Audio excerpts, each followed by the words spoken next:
So, unless you've been living under a rock the past week, I'm sure you've heard that the Canucks traded their superstar defenseman Quinn Hughes to the Minnesota Wild.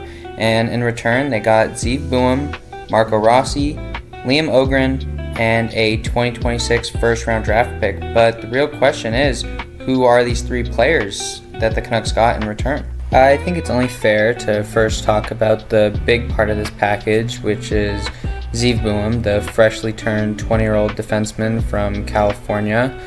So far this season, he has 3 goals and 11 assists with the Wild, and in his first game played with the Canucks has a goal and an assist. But my favorite part about Ziv Boum is this player is a born winner. All he does is win. At the ripe age of 20, Ziv already has a national championship with Denver, 2 World Junior Championship golds with USA, and a World Championship gold with USA as well, all in the past 2 years.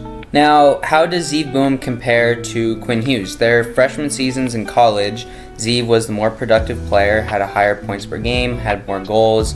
He was more productive offensively. Their sophomore seasons were closer in the points per game aspect, but Ziv still had the edge. But Quinn Hughes seemed to have a little bit more natural of a transition to the NHL with a far more productive rookie season. Now, obviously, Ziv Boum still has a lot of the year left to go, and Quinn Hughes had a little bit more ice time. But Ziv Boum could possibly turn into the next Quinn Hughes for the Canucks. Obviously, this season, Quinn Hughes is the better player, on pace for 68 points when Ziv Boum is only on pace for 40. Both Quinn and Ziv are obviously offensive defensemen, but they are both quarterbacks of the power play, so he replaces him there. Both have solid vision. Both have a lot of similar attributes and characteristics to their game, and they both drive play really well, so I'm really excited we got Ziv in this package for Quinn Hughes. The next big piece in this trade is Marco Rossi. In 19 games played this season, he has 4 goals and 9 assists for 13 points, all with the Minnesota Wild. This addition to the lineup is almost as exciting as Ziv Boum because the Canucks have been in search for a second-line center for God knows how long. You know, they lost Bo Horvat and then JT Miller, and their center depth has just really been put into question this season with, Philip Hedl getting injured and hasn't returned, and then even with Elias Pettersson being hurt right now, you had David Camp as your first-line center, so this is a really big addition to the lineup. Rossi is an average faceoff taker, sitting at around 49% this year, which isn't awful. He's a little undersized, but his compete and his speed and his two-way game makes up for it. And he's obviously really skilled as well, and he can put up points and he can help drive play and just create scoring chances.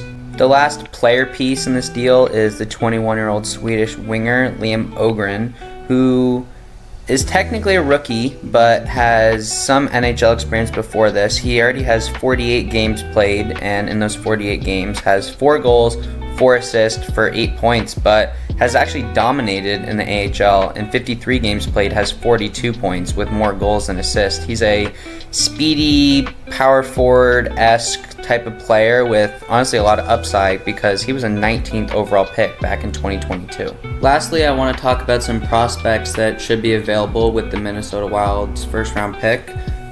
First off, Caleb Malhotra, the son of AHL head coach of the Abbotsford Canucks, Manny Malhotra.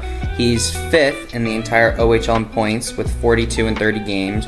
Also the captain of the Team CHL in the Prospects Challenge. Nikita Klipov, a quick, speedy winger who plays for the Saginaw Spirit, who's 13th in points in the OHL, who's also committed to play at Michigan State next season to join fellow Canucks prospect Anthony Romani. Adam Valentini, the Canadian freshman who plays for the University of Michigan, he has 17 points in 20 games, and in case you're unaware, Gavin McKenna has 18 points so far this season in the NCAA, so Valentini only sits 1 point behind the potential first overall draft pick, and Valentini's also showed so many levels of maturity in his game.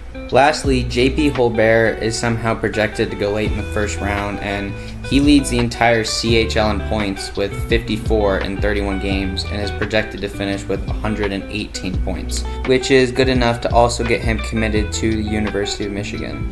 So these are 4 potential players I could see the Canucks drafting with the Minnesota Wild pick that should be somewhere between 20 and 32. You never know how well they'll do, obviously.